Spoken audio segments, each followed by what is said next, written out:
ఉంది అట్లా ఇంకా చాలా ఉన్నాయి అట్లాంటివి.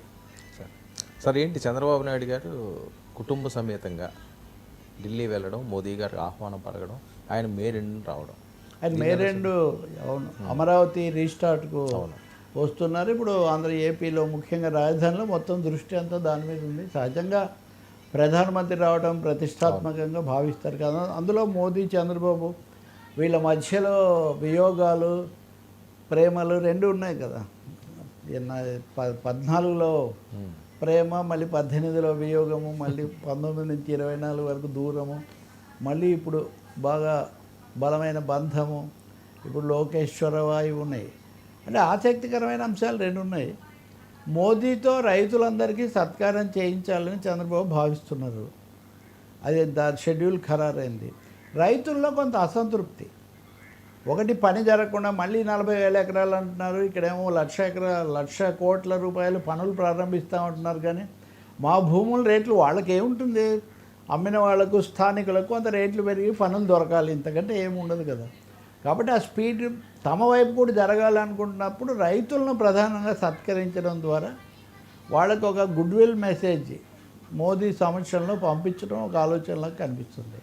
మూడవ ముఖ్యమైన అంశం ఏంటంటే భువనేశ్వర్ గారితో వెళ్తున్నారు. సరే, చంద్రబాబు నాయుడు ఢిల్లీ వెళ్ళటము, ఆయన చాలా చక్రం తిప్పుతాడు, లేకపోతే అసలు ఊపిరి పీల్చుకొని ఒకేసారి చాలా ఫైల్స్తో వచ్చి చాలామందిని కలుసుకుంటారు. ఇలాంటి పేర్లన్నీ ఆయనకు ఉన్నాయి. కానీ సతీ సమేతంగా ముందుగా నిర్ణయించి మరీ వెళ్ళడం చాలా అరుదు. ఇక్కడ మీకు నేను ఎప్పుడు చెప్తున్న అంశం ఒకటి ఉంది. సో తెలుగుదేశం పార్టీలో వస్తున్న నాయకత్వ పరివర్తన, లేకపోతే నాయకత్వం తర్వాత సిద్ధం చేసుకోవటము ఇది అన్నప్పుడు లోకేష్ స్పీడు, చంద్రబాబు నాయుడు దౌడు, ఈ రెండింటికి మధ్యలో భువనేశ్వరి గారికి ఒక స్థానం కల్పించాలి అని ఆ పార్టీ అధినాయకత్వం గట్టిగా భావిస్తుంది. చంద్రబాబే నా అధినాయకత్వం అంటే ఇంకెవరున్నారు.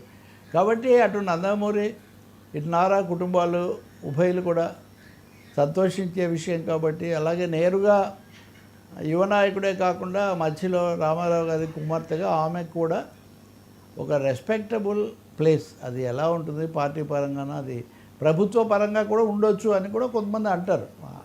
మామూలుగా ఉంటే మామూలుగా ఉంటుంది, ఏమైనా కొన్ని రాజకీయంగా కొన్ని ప్రత్యేక పరిస్థితులు వస్తే అప్పుడు భువనేశ్వరికి కూడా నాయకత్వం అప్పగించాలనే ఆలోచన కూడా ఉంది. అందుకనే ఆమె మధ్య చొరవ తీసుకొని అనేక సందర్భాల్లో వరుసగా కనిపిస్తున్నారు.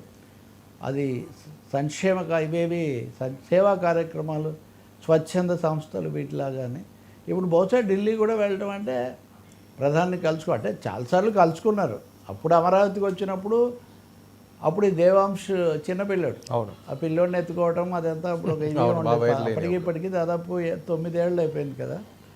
కాబట్టి ఇప్పుడు అతను కూడా కనిపిస్తున్నాడు. కాబట్టి బట్ మేడం భువనేశ్వరి వెళ్ళడం రాజకీయ సంకేతం అది, ఇంకా అందులో ఏం సందేహం లేదు. మోదీ గారికి కూడా బహుశా ఎంతో కొంత విషయం చెప్పడం. రెండవది రాజకీయ పరిణామాలు కూడా ఆయన కొంచెం బ్రీఫ్ చేయటం వచ్చేటప్పుడు. సానుకూల సంకేతాలు, మీ ఆశీస్సులు కావాలి కూటమికి, మా కుటుంబానికి కూడా కావాలి అనేది ఒకటి తప్పకుండా వెళ్తుంది. అమరావతితో పాటు అది జరుగుతుంది. సరే పవన్ కళ్యాణ్ కానీ అందరు కోరుకునేది అంటే మోదీ గారు నిధులు ఏమన్నా ప్రకటించాలి. అవును, ఇప్పటివరకు అప్పులు ఇప్పించే ఏర్పాటు చేశారు కానీ ఆర్థిక సాయం ఏం చేయలేదు అమరావతికి. సో ఆర్థిక సాయం ప్రకటిస్తే మోడీ రాక సార్థకమైనట్టు. అది వెయిట్ చేయాలి. లేకపోతే అది కేవలం ఒక మర్యాదపూర్వకమైన ఈ ఈవెంట్ మాత్రమే అవుతుంది. ఈసారి ఆ రకంగా చేయరేమో. గతంలోని కూడా నిజంగా చేస్తే ఏమాత్రం గణనీయంగా సహాయం చేసి డబ్బులు ప్రకటిస్తే, అందుకనే దాన్ని మార్చుకునే ఒక అవకాశం జగన్మోహన్ రెడ్డి పుణ్యాన మోదీకి వచ్చింది. అప్పుడు మట్టి నీళ్లు కాదు, ఇప్పుడు గట్టి సహాయం చేశాడు. మట్టి కాదు గట్టి సహాయం అని చేస్తారులేదు, చూద్దాం, మనం మాట్లాడుతాం కదా. సార్ పవన్ కళ్యాణ్ గారి కామెంట్స్ని ఎలా చూడాలి?